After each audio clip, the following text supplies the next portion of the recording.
Hi,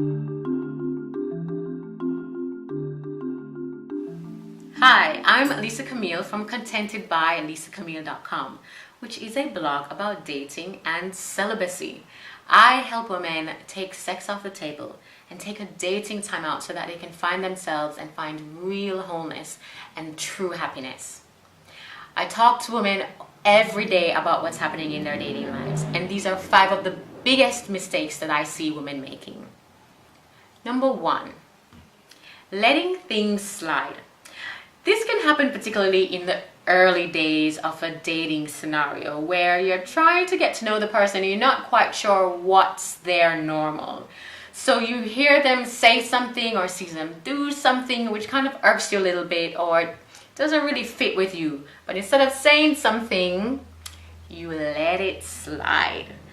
What you're not realizing is happening is that this little thing that he says might actually be a symptom or a sign of a really big part of his personality or his identity or his values. So if he says something that's a little bit off, maybe offensive, or just something that doesn't sit well with you, address it, ask about it, because you don't want to be surprised later on when he turns out actually being this whole other person that really doesn't work with you. Okay, so take note of that. The second thing is that they let things go the things that are really important to them personally, like interests and hobbies. Women, we tend to go all in, and especially when we're dating someone and we're building a relationship, we kind of let go of who we are. We lose ourselves, as you hear so many women say, and they let go of friendships, circles that they were involved in, interests that they had, things that they used to go to when they were single. They're not doing those things anymore. All so that they can spend time with this person.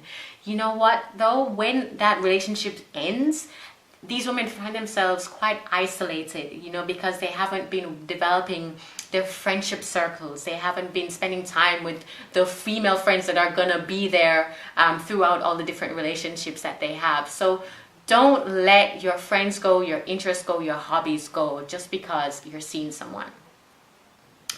Number 3. Number 3 is holding on to the list.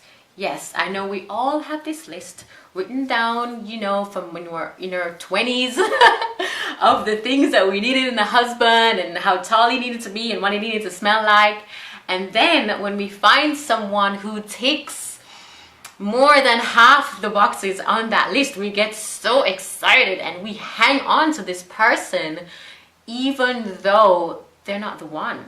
Even though there are so many other things, that you're like, oh, this is not right, but still, because he has this, and that on your list, you're really hanging on to this relationship.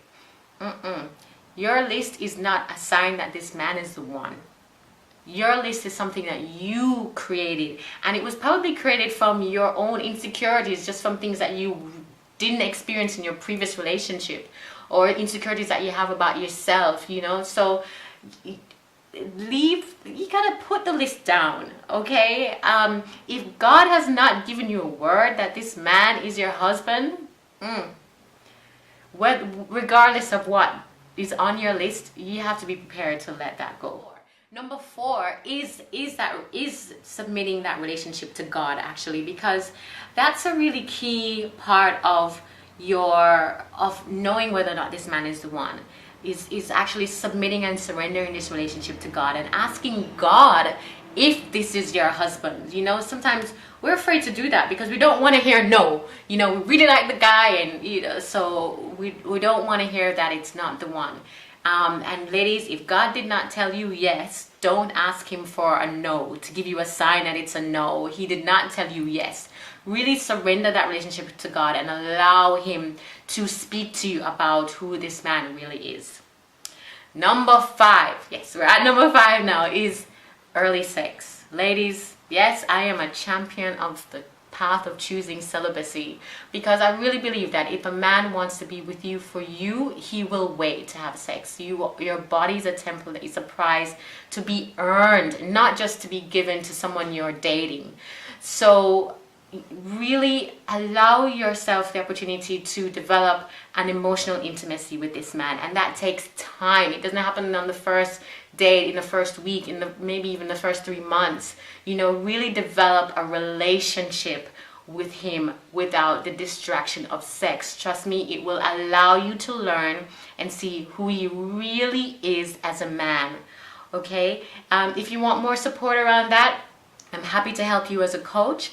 I also have many articles on my blog about choosing celibacy and what it's done for me, and how to enter into exploring if that's something that you feel would really benefit you. I know it's done wonders for my personal self-esteem and feelings of self-worth in my dating life. So my blog is contentedbyalisacamille.com. I'm gonna be here giving you heaps more of dating tips.